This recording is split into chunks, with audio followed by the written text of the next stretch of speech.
प्रधानमंत्री नरेंद्र मोदी ने स्वस्थ समाज के लिए मजबूत न्याय व्यवस्था पर दिया जोर। वीडियो संदेश के माध्यम से कानून मंत्री और कानून सचिवों के अखिल भारतीय सम्मेलन के उद्घाटन सत्र को किया संबोधित। साथ ही कहा, कई कानूनों को खत्म कर नए कानून बनाने की है आवश्यकता।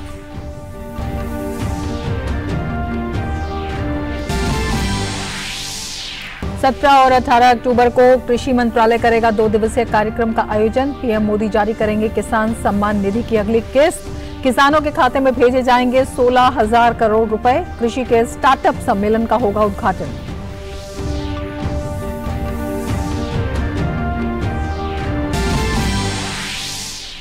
हिंदी माध्यम से मेडिकल की पढ़ाई शुरू कर इतिहास रचेगा मध्य प्रदेश। केंद्रीय गृह मंत्री अमित शाह रविवार को हिंदी में मेडिकल की पढ़ाई का करेंगे शुभारंभ। एमबीबीएस प्रथम वर्ष के हिंदी पुस्तकों का होगा विमोचन।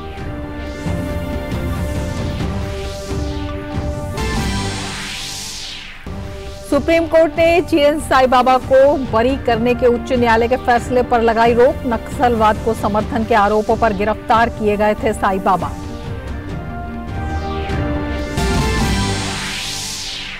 अमेरिकी राष्ट्रपति जो बाइडेन ने पाकिस्तान को किया बेनकाब। पाकिस्तान को बताया दुनिया का सबसे खतरनाक देश। कहा, पाकिस्तान के पास बिना किसी सामंजस्य के हैं परमाणु हथियार।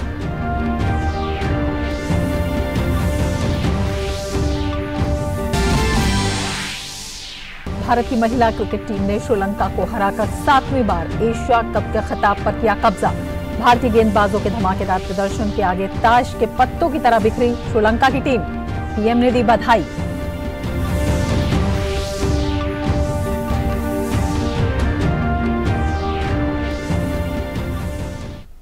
नमस्कार, टीडी न्यूज में आपका स्वागत है। मैं हूं रमन त्यागी। लेंगे समाचार विस्तार से। प्रधानमंत्री नरेंद्र मोदी ने कानून मंत्री और कानून सचिवों के अखिल भारतीय सम्मेलन के उद्घाटन सत्र को वीडियो संदेश के माध्यम से संबोधित किया।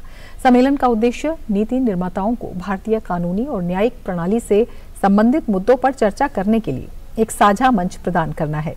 सम्मेलन को संबोधित करते हुए पीएम मोदी ने कहा कि देश ने 1,500 से ज्यादा पुराने और अप्रासंगिक कानूनों को रद्द कर दिया है।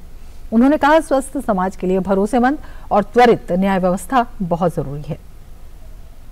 देश ने 1,500 से ज्यादा पुराने और अप्रासंगिक कानूनों को रद्द कर दिया है। इनमें से अनेक कानून तो गुलामी के समय से चले आ रहे हैं। इनोवेशन और ईज ऑफ लिविंग के रास्ते से कानूनी अड़चनों को हटाने के लिए 32,000 से ज्यादा कंप्लायंसेस भी कम किए गए हैं। ये बदलाव जनता की सुविधा के लिए है और समय के हिसाब से भी बहुत जरूरी है। पीएम मोदी ने अपने संबोधन में कहा, कई सालों से चले आ रहे कानूनों को समाप्त करके नए कानून बनाए जाना जरूरी है। उन्होंने कहा, न्याय व्यवस्था से संवैधानिक संस्थाओं के प्रति लोगों का भरोसा और मजबूत होता है। आजादी के इस अमृत काल में गुलामी के समय से चली आ रहे कानूनों को समाप्त करके नए कानून आज की तारीख के हिसाब से बनाए जाना जरूरी है। मेरा आपसे आग्रह है कि इस कॉन्फ्रेंस में इस तरह के कानूनों की समाप्ति का रास्ता बनाने पर जरूर विचार होना चाहिए। इसके अलावा राज्यों के जो मौजूदा कानून है उनकी समीक्षा भी बहुत मददगार साबित होगी। इस समीक्षा के फोकस में ईज ऑफ लिविंग भी हो और ईज ऑफ जस्टिस भी हो। पीएम ने कहा, देश में त्वरित न्याय के लिए लोक अदालतें भी बनी हैं। उन्होंने कहा, लोक अदालतों के माध्यम से बीते वर्षों में लाखों मामलों को सुलझाया गया है। हमने देखा है कि देश में त्वरित न्याय का एक और माध्यम लोक अदालतें भी बनी हैं। कई राज्यों में इसे लेकर बहुत अच्छा काम भी हुआ है। लोक अदालतों के माध्यम से देश में बीते वर्षों में लाखों केसों को सुलझाया गया है।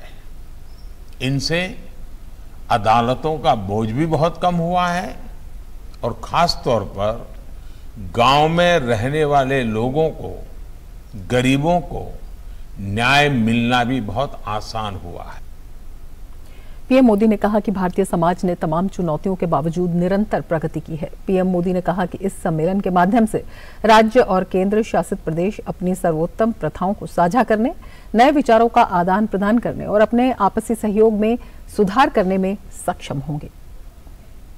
सरकार हो, संसद हो, हमारी अदालतें हो, ये तीनों एक तरह से एक ही मां, संविधान रूपी माता की संतान है। इसलिए कार्य भिन्न होने के बावजूद अगर हम संविधान की भावना को देखें तो वाद विवाद के लिए, एक दूसरे से होड़ के लिए कोई गुंजाइश नहीं रहती। एक मां की संतान की तरह ही तीनों को मां भारती की सेवा करनी है। तीनों को मिलकर 21वीं सदी में भारत को नई ऊंचाई पर ले जाना है। मुझे उम्मीद है कि इस कॉन्फ्रेंस में जो मंथन होगा उससे देश के लिए लीगल रिफॉर्म्स का अमृत जरूर निकलेगा।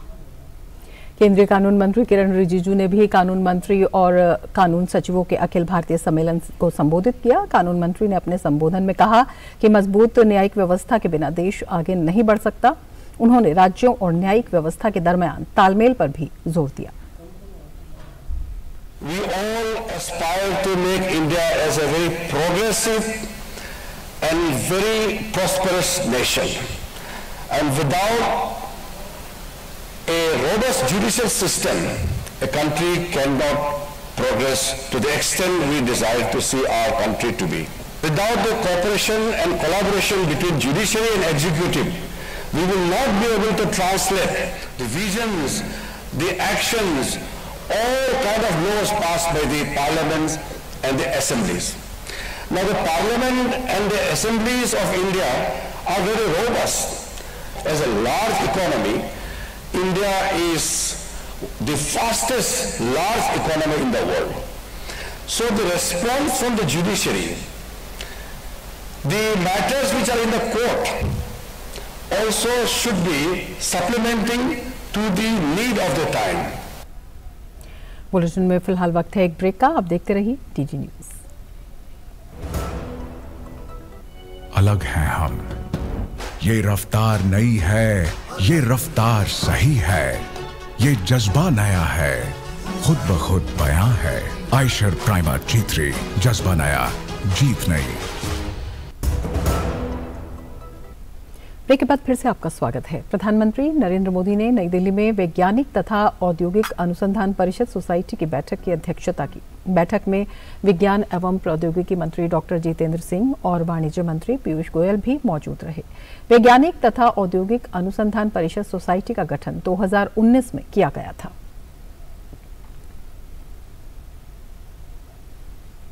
कृषि मंत्रालय 17 और 18 अक्टूबर को 2 दिवसीय कार्यक्रम का आयोजन कर रहा है। केंद्रीय कृषि मंत्री नरेंद्र सिंह तोमर ने कहा कि कार्यक्रम में प्रधानमंत्री नरेंद्र मोदी किसान सम्मान निधि की अगली किस्त में किसानों के खाते में 16,000 करोड़ रुपए भेजेंगे। 17 और 18 अक्टूबर को कृषि मंत्रालय 2 दिवसीय कार्यक्रम आयोजित कर रहा है। 17 अक्टूबर को प्रधानमंत्री जी किसान सम्मान निधि योजना के अंतर्गत 16,000 करोड़ रुपए की राशि किसानों के खातों में अंतरित करेंगे। कृषि मंत्री नरेंद्र सिंह तोमर ने कहा कि कृषि के स्टार्टअप सम्मेलन का उद्घाटन किया जाएगा। 2014 के बाद से देश में स्टार्टअप को बढ़ावा दिया जा रहा है। उन्होंने कहा कि कृषि के क्षेत्र में और स्टार्टअप आने से किसानों को फायदा मिलेगा, साथ साथ कृषि के विकास में स्टार्टअप अहम रोल अदा करेगा। 2014 में जब हम लोग आए थे तब लगभग 80 और 100 स्टार्टअप्स हुआ करते थे। आज लगभग 2000 स्टार्टअप्स काम कर रहे हैं। इन स्टार्टअप्स को 5 लाख से 25 लाख तक की समर्थन भी दिया जाता है और हमारी कोशिश है कि आने वाले कल में ये स्टार्टअप्स की संख्या 10,000 हो। कृषि के क्षेत्र में जो चुनौतियां हैं उनका समाधान हम कर सकें, इस दृष्टि से स्टार्टअप्स कॉन्क्लेव का शुभारंभ भी माननीय प्रधानमंत्री जी के कर कमलों से होगा। देश में कृषि के तीव्र गति से विकास के लिए कृषि मंत्रालय एक राष्ट्र एक उर्वरक कार्यक्रम की शुरुआत करेगा। इसके अलावा पीएम किसान समृद्धि केंद्र की शुरुआत देश की कई जगहों पर की जाएगी। किसानों की मदद के लिए कृषि मंत्रालय ई पत्रिका भी लॉन्च करेगा। उर्वरक मंत्रालय के माध्यम से भी एक बहुत महत्वाकांक्षी कार्यक्रम एक राष्ट्र एक उर्वरक शुरू किया जा रहा है। फर्टिलाइजर मिनिस्ट्री के इस महत्वपूर्ण कार्यक्रम से जहां एक और किसानों को सुविधा बढ़ेगी, वहीं कामकाज में ट्रांसपेरेंसी भी आएगी और एक रूपता भी बढ़ेगी। 17 अक्टूबर को ही उर्वरक मंत्रालय द्वारा देश के 600 जिला स्थानों पर प्रधानमंत्री किसान समृद्धि केंद्र, जिसका शुभारंभ माननीय प्रधानमंत्री जी के कर कमलों से संपन्न किया जाएगा। नक्सली संगठनों से संबंध रखने के मामले में दिल्ली यूनिवर्सिटी के पूर्व प्रोफेसर जीएन साईबाबा और अन्य आरोपियों को दोषमुक्त करार देने के बॉम्बे हाई कोर्ट के फैसले पर सुप्रीम कोर्ट ने रोक लगा दी है। हाई कोर्ट ने यूएपीए के तहत कार्रवाई के लिए सेक्शनिंग अथॉरिटी से अनुमति नहीं लेने के चलते निचली अदालत के फैसले को रद्द कर दिया था। आज सुप्रीम कोर्ट में विशेष सुनवाई के दौरान जस्टिस एमआर शाह की पीठ ने कहा कि हाई कोर्ट का फैसला पूरी तरह तकनीकी बिंदुओं पर है, जबकि ये मामला देश की सुरक्षा से जुड़ा हुआ है और बेहद संगीन है। मौजूदा परिस्थिति में बेहतर यही होगा कि फिलहाल हाई कोर्ट के आदेश को निलंबित रखा जाए। और बुलेटिन में अब लेंगे एक ब्रेक। आप देखते रहिए डीडी न्यूज। अलग हैं हम, ये रफ्तार नई है, ये रफ्तार सही है, ये जज्बा नया है, खुद ब खुद बयां है। आयशर प्राइमर G3, जज्बा नया, जीत नई। अमेरिकी राष्ट्रपति जो बाइडेन ने दुनिया के सामने पाकिस्तान का चेहरा बेनकाब किया है। बाइडेन ने पाकिस्तान को दुनिया का सबसे खतरनाक देशों में से एक कहा। बाइडेन ने ये टिप्पणी परमाणु हथियारों के भंडारण को लेकर कही। उन्होंने कहा कि पाकिस्तान में सेना और सरकार के बीच तालमेल नहीं है, इसीलिए दुनिया के लिए ये बड़ा खतरा हो सकता है। डेमोक्रेटिक कॉन्फ्रेंस के दौरान अमेरिकी राष्ट्रपति जो बाइडेन ने पाकिस्तान को लताड़ा है। उन्होंने कहा कि पाकिस्तान दुनिया के सबसे खतरनाक देशों में से एक है। वो इसलिए क्योंकि वो परमाणु हथियारों का भंडारण कर रहा है, साथ ही वहां सेना और सरकार के बीच तालमेल नहीं है।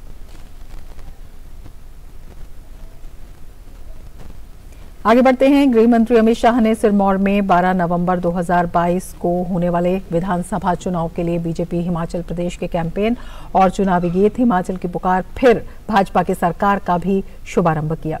केंद्रीय गृह मंत्री अमित शाह ने आज सिरमौर में आयोजित एक आम जनसभा को संबोधित किया। उन्होंने कहा, हाटी समुदाय पिछले 55 सालों से जनजातीय होने की लड़ाई लड़ रहा था, लेकिन प्रधानमंत्री मोदी ने हाटी समुदाय को जनजातीय समुदाय का दर्जा देने का काम किया है।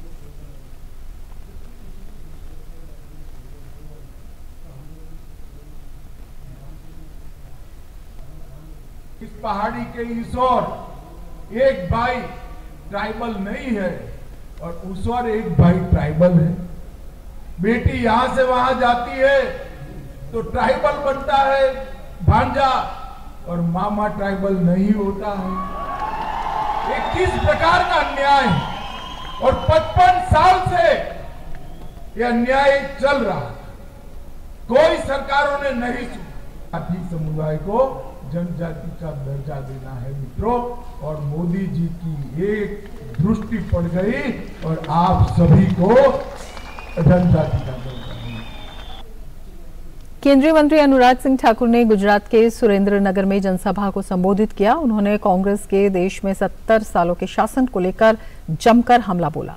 उन्होंने कहा कि जहां कांग्रेस ने 70 सालों में 3 करोड़ पक्के मकान बनाए, वहीं प्रधानमंत्री नरेंद्र मोदी ने 8 साल में 3 करोड़ पक्के मकान गरीबों को बनाकर दिए। यह नरेंद्र मोदी जी की सरकार है। कांग्रेस ने 70 साल में जाकर 3 करोड़ पक्के मकान बनाए, मोदी जी ने 8 साल में 3 करोड़ पक्के मकान बनाकर गरीबों को देने का काम किया है। 12 करोड़ शौचालय गरीब बेटियों को, माताओं को बनाकर दिया, तो हर गांव हर घर को बिजली का कनेक्शन दिया। 45 करोड़ बैंक खाते खुलवाए, तो 31,000 करोड़ रुपया आपदा के समय बहनों के खाते में सहायता के रूप में प्रधानमंत्री मोदी जी ने डलवाए। बहनों के खाते में पैसे भी डलवाए, खाते भी खुलवाए, तो साथ ही साथ रसोई गैस के सिलेंडर 9 करोड़ भी दिलाए, और गुजरात में 35 लाख से ज्यादा गैस कनेक्शन और 6 लाख से ज्यादा पक्के मकान तो केवल शहरों में ही बनाकर दिए गरीबों के लिए। तो भारतीय जनता पार्टी की सरकार ने, डबल इंजन की सरकार ने दिए हैं। केंद्रीय वाणिज्य मंत्री पीयूष गोयल आईपीओ सम्मेलन और वार्षिक आईपीओ पुरस्कार समारोह के समापन सत्र में मुख्य अतिथि के रूप में शामिल हुए। उन्होंने वार्षिक आईपीओ पुरस्कार भी प्रदान किए। अपने संबोधन में पीयूष गोयल ने कहा कि अगर हम भारत को विकसित देश बनाना चाहते हैं तो हमें सामूहिक कर्तव्य भावना से आगे बढ़ना होगा।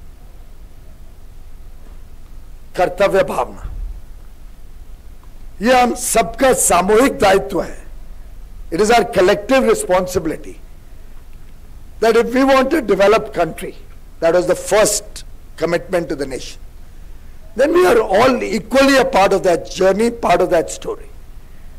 The day we encourage any such activity, we are hurting India. We are hurting our children. We are hurting the future of India.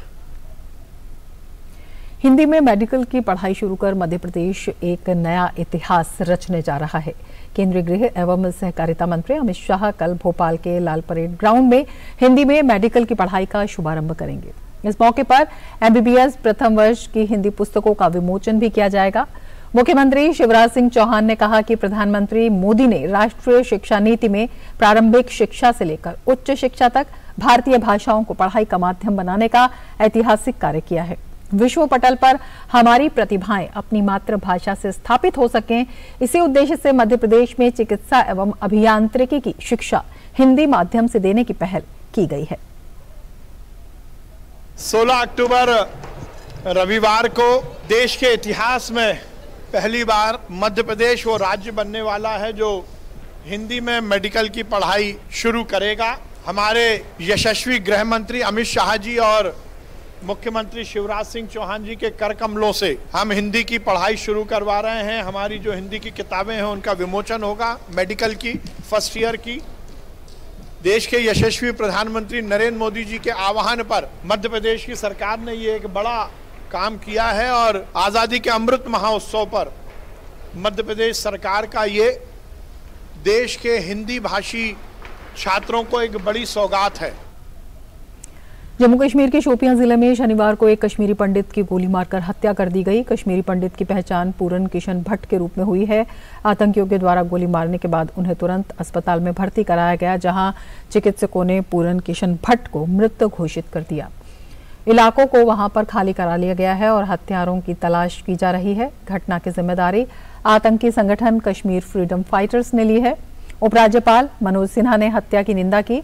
उन्होंने ट्वीट कर कहा, मैं लोगों को विश्वास दिलाता हूं कि अपराधियों और आतंकवादियों को सहायता और उकसाने वालों को कड़ी से कड़ी सजा दी जाएगी।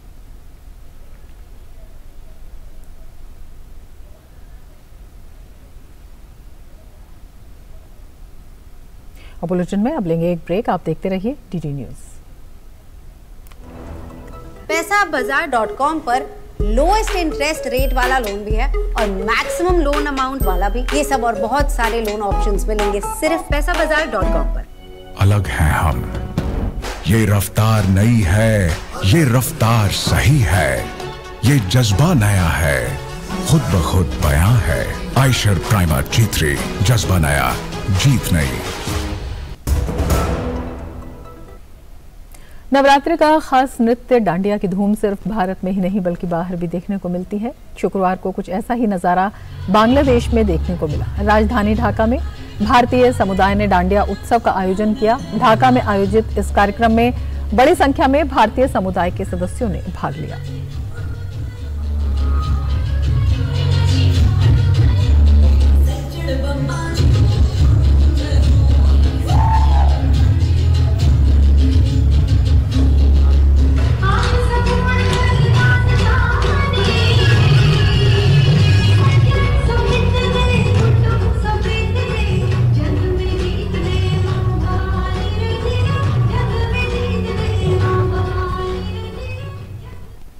आगे बढ़ने से पहले लेंगे एक ब्रेक। आप देखते रहिए DD news.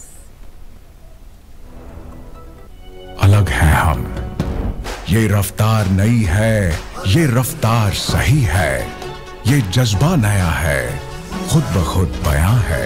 Eicher primer G3, जज्बा नया, जीत नई। तुर्की के उत्तरी बार्टिन प्रांत में एक ट्रांसफार्मर के कारण कोयला खदान में हुए विस्फोट में श्रमिक फंस गए हैं, जबकि 40 श्रमिकों की मौत हो गई है।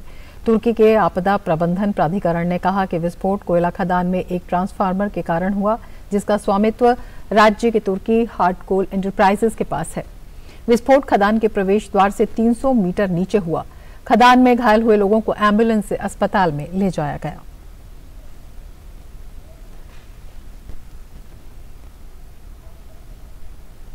आगे बढ़ने से पहले वक्त है एक ब्रेक का। आप देखते रहिए DD news.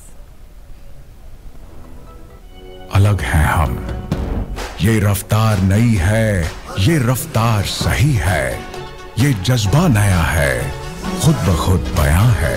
Eicher primer G3, जज्बा नया, जीत नई। यूक्रेन में युद्ध के बीच राष्ट्रपति वोलोडिमिर ज़ेलेंस्की ने कीव में डिफेंडर्स डे मनाने के समारोह के दौरान सैनिकों को सम्मानित किया। यूक्रेन के लिए शहीद होने वालों की याद में एक कार्यक्रम के दौरान 1 मिनट का मौन भी रखा गया। ज़ेलेंस्की ने सैनिकों को गोल्डन स्टार से नवाजा और सैन्य इकाइयों को मानद उपाधियां सौंपी। राष्ट्रपति वोलोडिमिर ज़ेलेंस्की ने शुक्रवार को रूस पर जीत और यूक्रेन के लिए स्वतंत्रता का वादा करते हुए डिफेंडर्स डे मनाया। एक वीडियो संबोधन में ज़ेलेंस्की ने यूक्रेन के सशस्त्र बलों को अपने देश की रक्षा करने के लिए धन्यवाद दिया। उन्होंने कहा कि यूक्रेन से जो कुछ भी छीना गया है उसे वापस लिया जाएगा और कोई भी सैनिक कैद में नहीं रहेगा। 24 फरवरी से यूक्रेन पर किए गए रूस के आक्रमण ने हजारों लोगों की अपने वर्चस्व को कायम रखते हुए श्रीलंका को 8 विकेट से मात देकर एशियाई खिताब अपने नाम कर लिया है। भारतीय महिला क्रिकेट टीम ने श्रीलंका को 8 विकेट से हराकर एशियाई खिताब अपने नाम कर लिया है। एशिया कप में टीम इंडिया के वर्चस्व का अंदाजा आप इस बात से लगा सकते हैं कि अभी तक खेले गए कुल 8 एशियाई कप संस्करणों में टीम इंडिया ने सभी फाइनल में जगह बनाई और रिकॉर्ड 7 बार ये खिताब अपने नाम किया। बांग्लादेश के सिलहट में शनिवार का दिन टीम इंडिया के लिए बेहद खास रहा। हालांकि टॉस श्रीलंकाई कप्तान ने जीता और पहली बल्लेबाजी का फैसला किया, लेकिन टीम इंडिया ने उनके इस फैसले को गलत साबित करते हुए श्रीलंकाई टीम को एक के बाद एक झटके दिए। श्रीलंका के दोनों सलामी बल्लेबाज भारतीय टीम के तालमेल का शिकार हुए और रनआउट होकर पवेलियन लौटे। उसके बाद भारतीय गेंदबाज रेणुका सिंह ने अपनी धारदार गेंदबाजी से 3 विकेट लेकर श्रीलंका को बैकफुट पर ला दिया। महज 16 रन के स्कोर पर श्रीलंका की आधी टीम पवेलियन लौट चुकी थी, जिसके बाद श्रीलंका को संभलने का मौका नहीं मिला और निर्धारित 20 ओवर में श्रीलंकाई टीम 9 विकेट पर सिर्फ 65 रन बना पाई। श्रीलंका की ओर से महज 2 बल्लेबाज ही दहाई का आंकड़ा छू पाए। भारत की ओर से रेणुका सिंह ने 3 विकेट लिए, जबकि राजेश्वरी गायकवाड़ और स्नेह राणा ने 2-2 विकेट हासिल किए। जवाब में भारतीय टीम ने 2 विकेट खोकर इस आसान लक्ष्य को हासिल कर एशिया कप का खिताब अपने नाम किया। भारत की ओर से स्मृति मंधाना ने ताबड़तोड़ बल्लेबाजी करते हुए 51 रन की नाबाद पारी खेली। 2004 में शुरू हुए इस टूर्नामेंट को भारत ने रिकॉर्ड 7वीं बार अपने नाम किया है। Sports desk, DD news. भारतीय महिला क्रिकेट टीम ने एशिया कप जीतने पर प्रधानमंत्री नरेंद्र मोदी ने टीम को बधाई दी है। उन्होंने ट्वीट करते हुए लिखा, हमारी महिला क्रिकेट टीम ने अपने दृढ़ विश्वास और दक्षता से भरे प्रदर्शन से हमें गौरवान्वित किया है। महिला एशिया कप जीतने पर टीम को बधाई। उन्होंने उत्कृष्ट कौशल और टीम भावना का प्रदर्शन किया है। सभी खिलाड़ियों को उनके उज्जवल भविष्य के लिए शुभकामनाएं। केंद्रीय खेल मंत्री अनुराग सिंह ठाकुर ने भी टीम इंडिया को एशिया कप जीतने पर बधाई दी। उन्होंने ट्वीट करते हुए लिखा, हरमनप्रीत और उनकी टीम को एशिया कप जीतने पर हार्दिक बधाई। मुझे विश्वास है कि ये टीम अपना शानदार प्रदर्शन जारी रखेगी और नई ऊंचाइयों को छुएगी। और अब आगे बढ़ने से पहले लेते हैं एक ब्रेक। आप देखते रहिए डीडी न्यूज। अलग हैं हम। ये रफ्तार नई है, ये रफ्तार सही है, ये जज्बा नया है, खुद ब खुद बयां है। आयशर प्राइमर G3, जज्बा नया, जीत नई।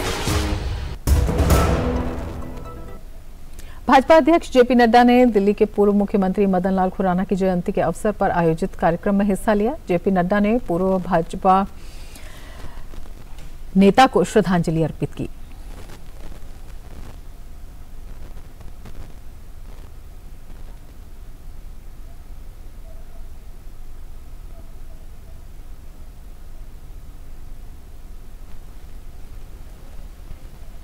दुनिया की सबसे बड़ी पार्टी, 18 राज्यों में हमारे सरकारें, कहीं मिलीजुली कहीं हमारी पूरी सरकारें, सबसे ज्यादा हमारे सांसद, 302 हमारे सांसद, 92 हमारे सांसद राज्यसभा में, 1395 हमारे विधायक, 117 हमारे मेयर, हजारों हमारे बीडीसी के चेयरमैन, सबसे बड़ी पार्टी 18 करोड़ की पार्टी, ये ऐसे नहीं बन गई। ये मदन लाल खुराना जैसे योद्धाओं ने अपने आप को खपाया है, तो इसके कारण हम खड़े हुए हैं, ये हमको याद रखना चाहिए। इसके साथ ही इस बुलेटिन में फिलहाल इतना ही। नमस्कार।